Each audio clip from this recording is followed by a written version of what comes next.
Bonjour et bienvenue sur le Mistral Social Club. Nous retrouvons Valentin pour cette nouvelle édition du magazine 701 On Air réalisé avec l'École de l'Air et de l'Espace et la base 701 de Salon de Provence.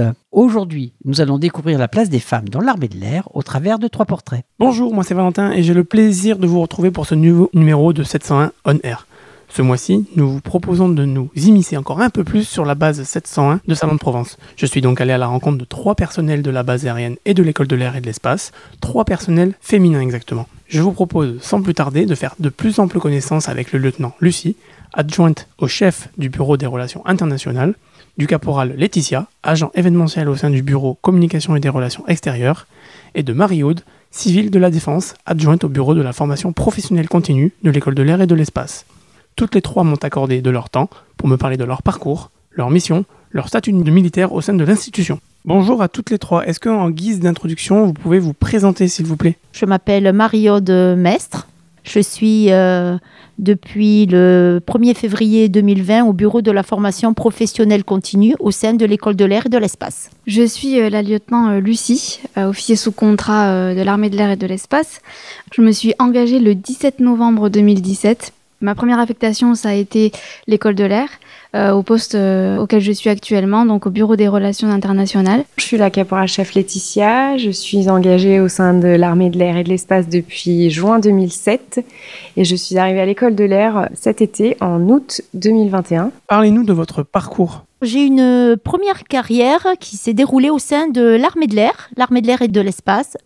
J'ai été sous-officier, spécialité avionique pendant une 20aine d'années et j'ai fini officier de réserve. J'ai quitté l'armée au bout de 20 ans pour intégrer le ministère de l'Éducation nationale et au bout de 15 ans, j'ai eu la chance de pouvoir intégrer le ministère des Armées. J'ai toujours eu envie et toujours espéré pouvoir revenir un jour au sein du ministère des Armées et j'ai pu réaliser ce vœu en 2020 lorsque j'ai pu intégrer l'École de l'Air et de l'Espace. Caporal-chef Laetitia. J'ai travaillé pendant 14 ans à l'Estérel en tant qu'agent de sécurité cabine et muté cet été en tant qu'agent d'événementiel à l'École de l'Air. Pouvez-vous nous parler de vos missions aujourd'hui à l'École de l'Air et de l'Espace ? Aujourd'hui, je suis adjointe à la chef du bureau de la formation professionnelle continue.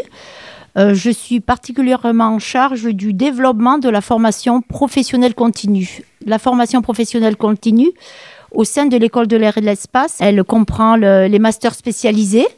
Elle comprend aussi les formations drones qui sont proposées par le CIFED. Et nous travaillons actuellement à développer une offre de formation courte, des stages de leadership, des stages à guérissement, dépassement de soi, à destination d'un public étudiant et à les destinations aussi d'entreprises privées qui sont très demandeuses de ce type de formation. Lieutenant Lucie. Donc je suis adjointe au chef du Bureau des Relations Internationales de l'École de l'Air et de l'Espace. Notre mission, c'est d'animer et de mettre en œuvre les plans de coopération bilatérales qui sont décidés au niveau de l'état-major. Donc ça va passer par de l'échange entre cadets. On accueille des élèves internationaux et on envoie des élèves français dans les académies étrangères, que ce soit en échange de scolarité plus ou moins long ou en semaine pour visiter et découvrir l'armée française et notre culture militaire. Caporal-chef Laetitia. Aujourd'hui, je suis chargée de l'accueil et de l'organisation des événements au sein de l'École de l'Air et de la base 701 de Salon. Ça part sur des meetings aériens, ça peut aussi être de l'accueil de VIP sur la base. On s'occupe aussi des conférences qui sont organisées au profit des élèves de l'École de l'Air. Et l'accueil aussi des stagiaires, par exemple les stages de 3e, les stages d'intégration en entreprise. En tant qu'agent de sécurité cabine, équivalent à hôtesse de l'air dans le civil, quelles sont vos missions une fois dans le ciel ? Sur les missions de guerre, c'est le transport de troupes. On transporte les troupes, les militaires qui sont déployés en OPEX pour entre 2 et 6 mois. Sur les missions humanitaires, on emmène toute la sécurité civile, des pompiers, des médecins, des secouristes, tous ceux qui vont être mis en œuvre dès le départ sur des grosses missions humanitaires, sur des catastrophes naturelles. Avez-vous toujours voulu exercer ce métier ? J'ai jamais pensé être militaire quand j'étais enfant parce que je ne viens pas d'une famille de militaires, donc c'était pas ancré dans notre culture. Mais le déclic est venu par mes études, parce que j'ai fait des études de relations internationales. Donc on a abordé les questions de conflits armés, c'est ce genre de problématique, et j'ai commencé à m'intéresser au milieu militaire. Et un jour, j'ai eu l'opportunité de postuler pour l'armée. Et oui, je me suis dit, pourquoi pas, ça peut être très intéressant. Et surtout, j'ai vu une occasion professionnelle que le civil ne pourrait pas forcément m'apporter, parce que j'ai remarqué que pour des postes civils à haute responsabilité, il fallait souvent avoir de l'expérience, sauf que quand vous êtes fraîchement diplômé, vous n'avez pas d'expérience professionnelle. Et le milieu militaire m'a offert une formation et une expérience que le civil peut-être ne m'aurait pas offert. Rien ne me prédestinait à être militaire, mais j'étais hôtesse de l'air dans une compagnie civile, et sur une plateforme aérienne, j'ai eu l'occasion de rencontrer des militaires qui travaillaient et qui m'ont orientée vers l'Estérel. Voilà pourquoi j'ai tenté les concours et que je suis entrée à l'Estérel. En tant que femme, avez-vous un modèle en particulier, une personnalité qui vous inspire dans l'institution ? C'est Caroline Aigle. J'ai suivi ses débuts, sa carrière fulgurante, et j'ai toujours été très admirative de cette femme. Caporal-chef Laetitia. J'ai pas de modèle dans l'institution, mais 14 ans au sein de l'institution m'ont permis de rencontrer énormément de personnes. Des personnes avec des carrières et des vécus très différents. Et on s'inspire en fait de chaque personne qu'on rencontre tout au long de notre carrière pour nous-mêmes évoluer au sein de l'institution. En tant que femme militaire, est-ce que vous avez l'occasion de transmettre des valeurs autour de vous ? Lieutenant Lucie. J'espère en tant que militaire véhiculer des valeurs qui me sont chères, comme le respect, la rigueur, le dépassement de soi, le courage. Je pense que dans le milieu militaire, même quand on a peur, il faut savoir passer outre et tenir ses fonctions pour le bien de la mission et l'objectif de la mission. C'est le cas, je crois, quand on part en OPEX. On part vers l'inconnu, on part dans un milieu qui est hostile et qui ne ressemble en rien à son environnement quotidien. Et il faut dépasser ses craintes.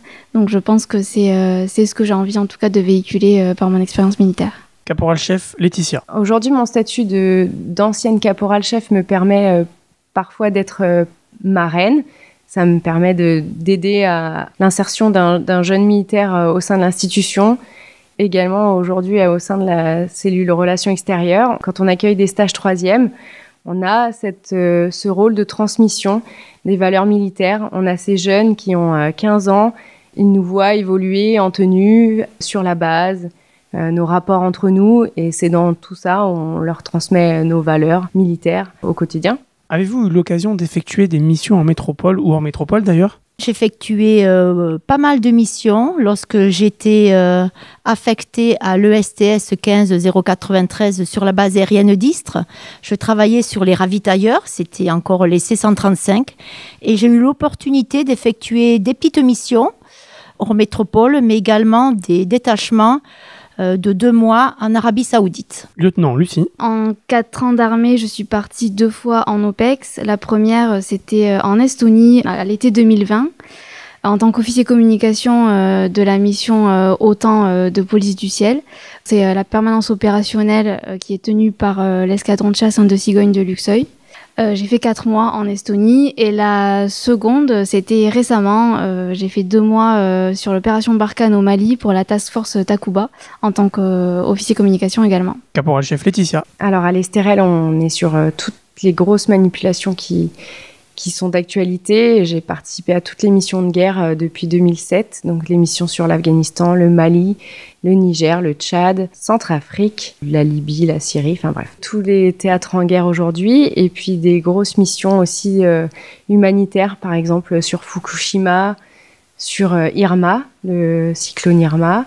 Voilà, toutes les grosses missions, sur aussi le tremblement de terre à Katmandou, toutes les grosses missions humanitaires, toutes les grosses missions de guerre et toutes les missions d'accompagnement du président. Enfin, comment voyez-vous la suite pour vous ? Alors, étant donné que le bureau de la formation professionnelle continue est en plein développement, il y a encore beaucoup d'actions à mettre en place. C'était un vrai défi pour ma responsable et moi-même, et j'espère pouvoir rester assez longtemps pour pouvoir mener à bien tous les projets. Lieutenant Lucie. En tant qu'officier sous contrat, je peux aller jusqu'à 20 ans de service.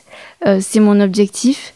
Après, on ne sait jamais ce qui se passe dans la vie, quelles seront mes opportunités dans le futur, mais j'espère en tout cas faire le maximum de temps dans l'armée et voir beaucoup de choses, pas seulement l'école de l'air et de l'espace, mais aussi d'autres unités, d'autres bases aériennes, pourquoi pas l'état-major, et accumuler le plus d'expérience possible. Caporal-chef Laetitia. La suite, pour moi, elle est dans un avenir assez proche.